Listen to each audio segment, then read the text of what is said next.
introduction. It's a pleasure to be here. All protocols observed. Uh, Trinidad and Tobago, we have a storied history with the EITI.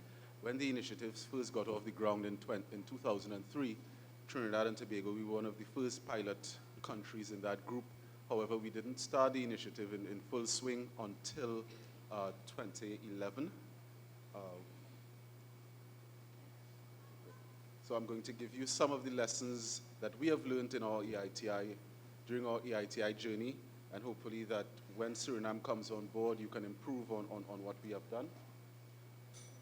So again, I'm going to highlight some challenges that we faced, how we set up the Secretariat, as well as give you a quick snapshot of the 2013 report, which is our latest report, and highlight some of the uses of the EITI data, as well as what's next for the TT-EITI.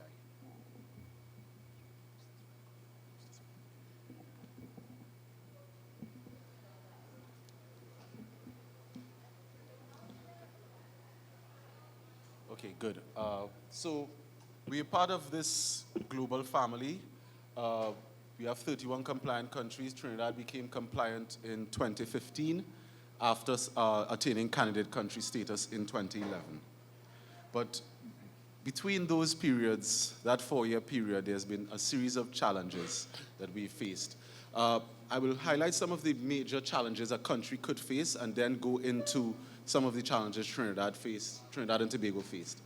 One of the challenges you can face in signing up to this initiative is the lack of political will.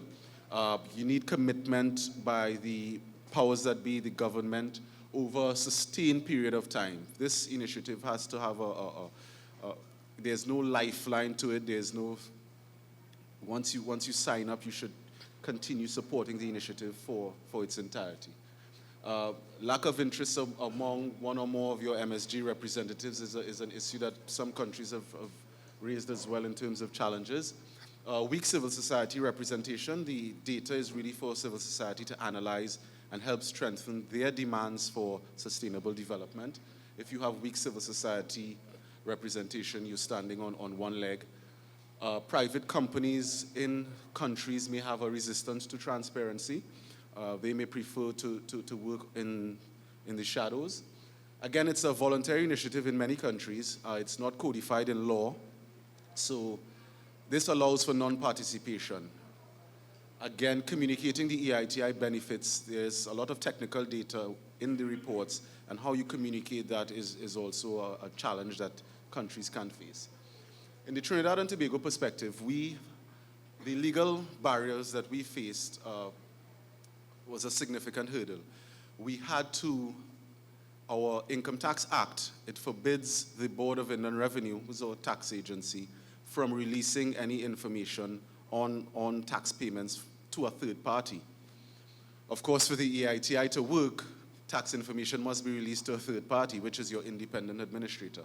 So how we overcame this hurdle was we asked companies on participating civil society organizations to sign an MOU, and companies also give a letter of consent to the Board of Inland Revenue saying it is okay to share my tax payment information with the independent administrator. Again, data gathering. Coordinating between different agencies proved problematic.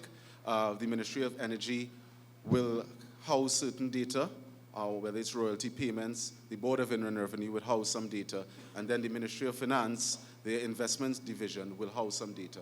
Coordinating between these three agencies in terms of gathering that data proved to be a difficult exercise. There's also a need for training of all stakeholders. We realized very early that you can, if you don't have constant training for civil society representatives, for government representatives on how they use this data, on some of the reforms that are supposed to come with EITI implementation, then you will have a sort of lagging understanding. Secretariat capacity. We are a very small secretariat. It's me and 2 other people. Some of the donor requirements proved to be onerous in the past through different multilateral agency funding. we had an issue where we had to do validation as well as publish a report. So that was a real strain on our resources. Timely reporting, companies are given a template and asked to fill it out by a certain date. We've had some issues in the past with companies submitting their templates late. Also, communicating the EITI benefits to a wide cross-section of society. What we have done, we've gone to different communities, fence-line communities where industries are set up. We've communicated to chambers of commerce, to different business associations, but we still found that we have a missing link in terms of what does this data mean to the man in the street. So that's a challenge that we constantly fight with. How do we communicate to the man on the street to get this information to him so that he can really, really use the data? So the EITI standard, as mentioned before, the EITI standard is basically all of your requirements that you must fulfill to move from just being an EITI candidate country to actually being a compliant country. So one of the first requirement deals with oversight. Our steering committee, which is our MSG, was selected by cabinet. It was not the ideal way to select a steering committee. All members, from government to companies to civil society. And very early there was some sort of tension there because the Energy Chamber as well as the TT Chamber of Commerce, they were grouped as civil society. And by definition, they are not. They are representing industry. They are business associations. So a year after the committee was formed, a note had to be sent back to cabinet to say, well, listen, these associations cannot be lumped with civil society. So that was one of the issues that we faced as well. So my advice going forward is that, one, let civil society select its own representatives on the MSG, and two, in selecting your membership, always look for the right mix in terms of government and companies as well. In terms of the legal and institutional framework, which is the second requirement, the EITI standard speaks to contract transparency, releasing information on contracts, etc. Because of the way Trinidad and Tobago's industry is set up, we have some challenges with contract transparency. It's still being debated as we speak among the MSG. Trinidad, we do exploration and production. Then we have a refinery similar to Statsoli, and we also have a LNG company.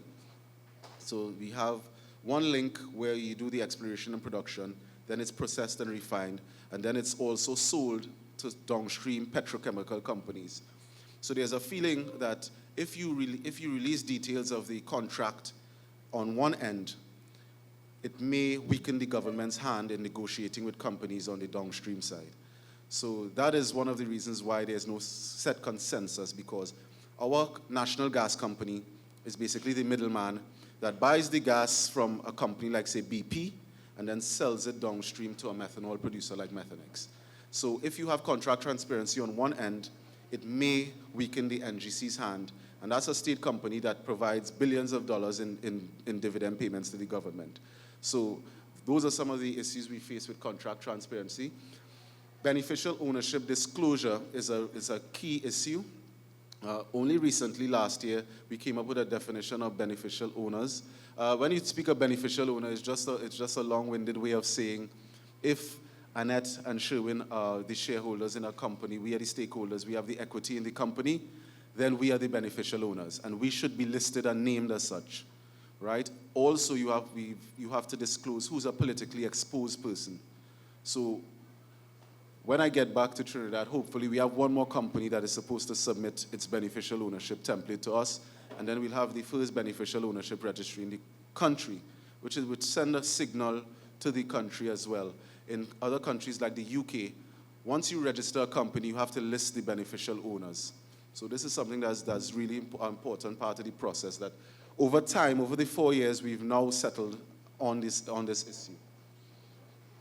Again, exploration and production is another requirement, and the need for us to have a clear definition of production. What we faced was some companies were using re-injected gas and listing it as production as well. If you re-inject gas into a well, it's not really production. So we had to settle that issue as well. Again, in our report, the that led to some serious discrepancies between what companies would have presented as their production data and what the Ministry of Energy would have given as their production data. Revenue collection, determining what taxes you have to pay was also a serious issue for us. The EITI standard gives you a guide, but in Trinidad's case, we had to look at it. We had to really dig deep to find out, okay, what are all of the taxes that are collected by the Ministry of Energy, as well as the Board of Inland Revenue, and what do we want to report on, as well as what level. In our case, we have a $25 million TT threshold, so any companies reporting over that threshold, they must report to us. Those are discussions that you must have very, very early, as well as in-kind flows, meaning, say, a company may produce, and they have to share, they will, as part of a production sharing agreement, they may give gas to the NGC. That has to be reported on as well. Revenue allocations, we didn't have an issue with it because all of the money goes to a consolidated fund and then is distributed. Social expenditure, we had to come up with a definition of social expenditure, as well as requirement 7 for outcomes and impacts. As I mentioned before, we have road shows to different community groups, to different communities, different stakeholders. Globally, only the recommendations from the report is key. Only 10% of the recommendations from the report are instituted globally. So always keep an eye on the recommendations from your report and how it can improve your revenue collection systems, your audit and assurance, whether it's your Auditor General's department, how they work, how they capture data. One of the challenges we face is that we have not brought on the mining sector. We've only dealt with the oil and gas companies. There are certain challenges that we have in the mining sector. There's need for serious enforcement of the regulations. There's an issue in terms of reconciling production, and there's need for sustainable mining practices. This here will show you that the blue bar is the volume of produced aggregate, and the red line is royalty payments. They're supposed to have a symbiotic relationship. They don't. So in 1 year, for example, in 2008, you had your largest production, but you had your lowest royalty payment. So these are some of the issues that we face with the mining sector as well. There's a serious leakage in terms of that. You can learn from other countries as well. In Ghana's EITI report, they recommended review of the fiscal regime under which the mining industry operates, and they also developed guidelines for how do you utilize mineral royalties within a certain geographic area. I'll just show you these graphs very quickly, being cognizant of the time. When you join the EITI, if it's done correctly, you can see an increase in revenue from the mining sector. You can see an increase in revenue that you earn from the mining sector by coming aboard the initiative. This is the example from Ghana, and you see that they've been a member since 2007, and you've seen a spike in their revenue from the mining sector since. Nigeria has the same story, as well as Trinidad and Tobago. We don't have that story to tell. So this is one area that we really challenge with, bringing the mining sector on board. Most of the mining in Trinidad and Tobago goes to the domestic sector. There's not an export market for it. So how do you capture that revenue is key. Setting up the secretariat, my quick advice would be to ensure the right balance is struck between your strategic planners, your creative communicators, as well as people who can help you raise funds for your secretariat, as well as the requisite technical and legal experts. Ensure that there's some independence from the government as well. Our unit is housed in the Ministry of Energy. My work contract is with the Ministry of Energy, but I don't report to the Ministry of Energy. I report to our 19-member MSG steering committee. So you have to ensure that there's some sort of independence between the secretariat and the government, because you're getting information from the government, so there should be an arm's length relationship in some instances. Again, ensuring that the secretariat is funded to carry out its mandate is key. Amidst these these times of declining commodity prices, it's really an issue. So you have to decide, okay, listen, we are putting aside this money for the EITI initiative. We've been asked to cut back on some of our expenditure by 15% in the last year. All right. So I'll give you a quick snapshot of the report. We currently capture revenue payments, tax payments from 51 companies in the oil and gas sector, but as I mentioned, not the mining sector. We're trying to bring them on board shortly. The report captures all of the tax payments, all of the major tax payments paid by companies to the Board of Inland Revenue as well as the Ministry of Energy, dividends by state energy enterprises, social expenditure, as well as the most important bullet point here is the recommendations for improving data collection and audit and assurance within the government framework. So in our 2013 report, we saw there was a reconciled difference of 195 million TT dollars. Government reported paying 21.1 billion. Companies reported paying 21.4. When we did the reconciliation, this number was 195 million, which is just a 0.2% difference, which is good by all means. The reasons, the key with the report as well from an accounting side is when we highlight the difference, explain what is the reason for the difference. In the case of Trinidad and Tobago, foreign exchange fluctuations would have been one of the reasons for the difference, as well as timing differences. The financial year for the government ends at the end of September 30th. If a company would have deposited a payment on, say, September 26th, and the government would have recorded that payment in October, that's a new financial year. So those were the major areas where we found the discrepancy to come from. Again, this highlights some of the taxation streams that we capture in the report. You can do some analysis on this. This can help you review your fiscal regime if you realize, okay, well, I'm not getting enough money in royalties. This is some of the data. Independent analysts, universities, tax companies can use this data. Again, for one revenue stream in particular, supplemental petroleum tax, I will just call it SPT. It is linked to the price of oil. So it's a windfall tax. So when oil prices are high, we get more money in SPT. There's a band between $0 and $50. If the price of oil is between $0 and $50, we don't get any revenue. If it's between 50 and 90, we receive revenue. We receive a 17% cut from the companies. If it's between 90 and $200, it's a higher band, which is 33%. Now, between 2011 and 2013, government collected $10.3 billion in SPT. This is when prices were at $95 per barrel. Now, the data can show you that we have no SPT to collect in 2016 because prices have averaged $34. So again, you can do projections. It's not only an accounting exercise, but it's also an exercise for economists as well in looking forward. These are some of the companies that we report on, some of the larger companies. Two of those companies, the NGC and the Petrotrin Group, are state energy enterprises. So some of the reasons for the fluctuations, of course, will be linked to commodity price declines, production declines, as well as upswings. If there's an increase in the commodity prices, you get more revenue.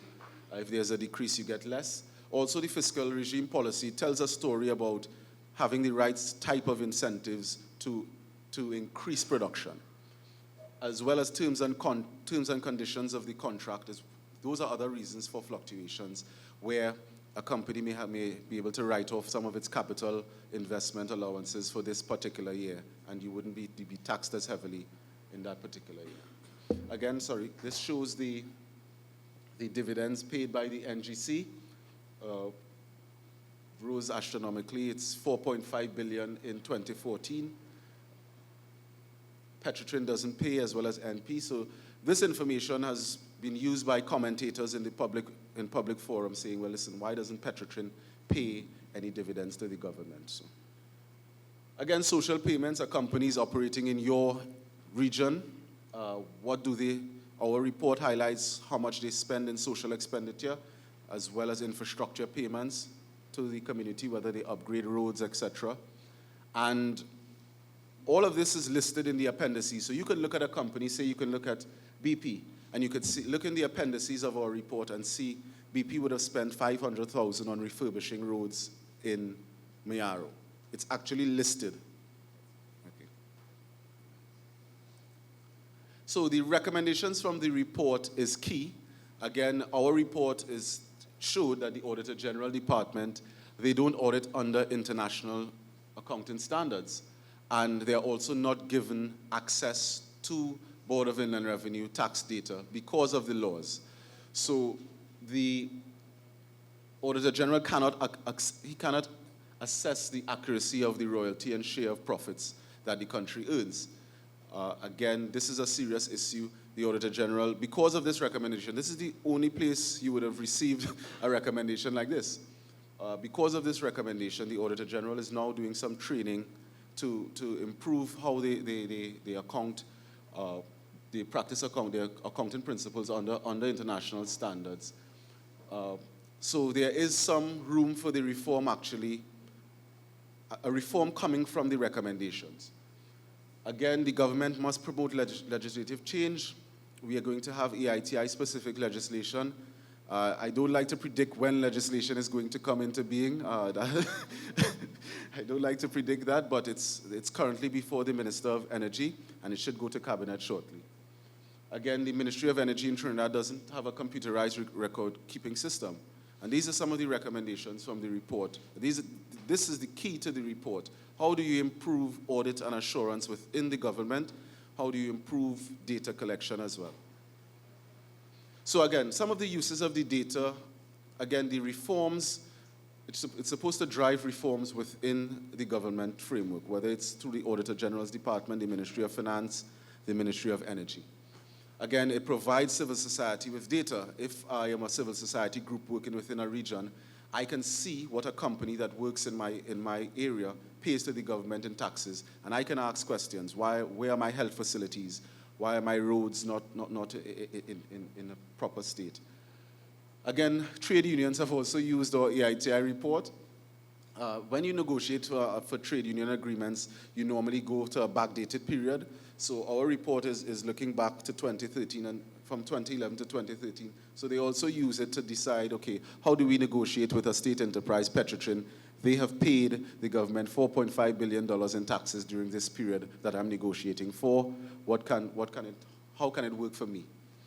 Again, the gas master plan, because of the tax laws that forbids the Board of Inland Revenue from sharing the income tax information. Because of those tax laws, the EITI is the only area that you can get detailed information on company tax payments for the upstream sector. Trinidad had a gas master plan. A consultant did a gas master plan for Trinidad last year, and they used the data to project, okay, how can we amend our fiscal regime? How can we allocate gas going forward? So those are some of the uses of the data for independent consultants as well. And as I mentioned before, giving fence-line communities data on specific company payments is key as well.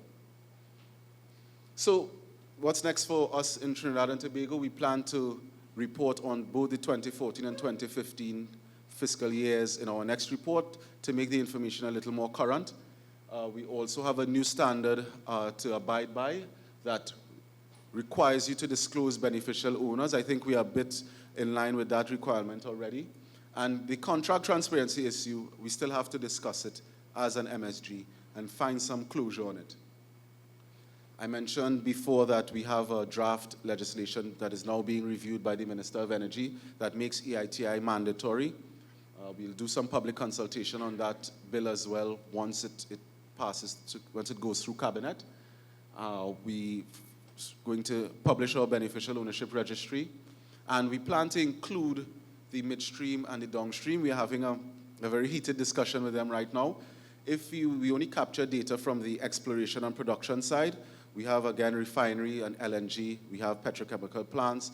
We want to be able to say, well, Trinidad and Tobago's EITI report captures all of the revenue that we receive from the entire energy value chain, from exploration and production to processing to downstream petrochemicals. Again, some of the lessons we've learned, there are several deficiencies in the government systems, how the government collects revenue reports on tax revenue as well, how they verify and gauge accuracy of data. But there's also been some improvement in government revenue collection and recording systems. Over the past 3 years, there has been improvement where the ministry has set up systems to give us data in a quicker period of time. The EITI is really about promoting long-term growth and promoting long-term discussion and focus on sustainable development. Not merely on how do we account for the revenues now, but how do we actually spend the revenue that we earn from the energy sector. Again, we are moving the conversation from simply being about transparency and accountability to about sustainable development and spending. We always ask the question, have we spent the revenue that we've earned wisely? Look at our debt profile, our capital expenditure. These things are significant discussions, points of discussion. The EITI is part of this discussion. How do we look at transfers and subsidies within the country? Just about 2 to 3 weeks ago, the Minister of Finance announced that gas prices will be raising by 15%. These are serious discussions that the EITI is part of as well. Or how do we look at a fuel subsidy roadmap over, say, a 30-year period? Those are the discussions that the EITI is supposed to drive. And similarly for Suriname, the discussion, it's supposed to drive discussion as well on not only following the standard and providing, okay, all of the information that is requested, but what is the national dialogue on environmental management? What is the national dialogue around a sovereign wealth fund? Those are things that you should include in your report as well. That's just my advice. You know, to make it, the EITI is not simply about figures, you know, it's about what are the national priorities and how do we spend our energy and mining revenues for the future. So have discussions on your subsidies, your electricity subsidy, your fuel subsidies. What is your national diversification roadmap? This is not a discussion that is supposed to be separate from the EITI.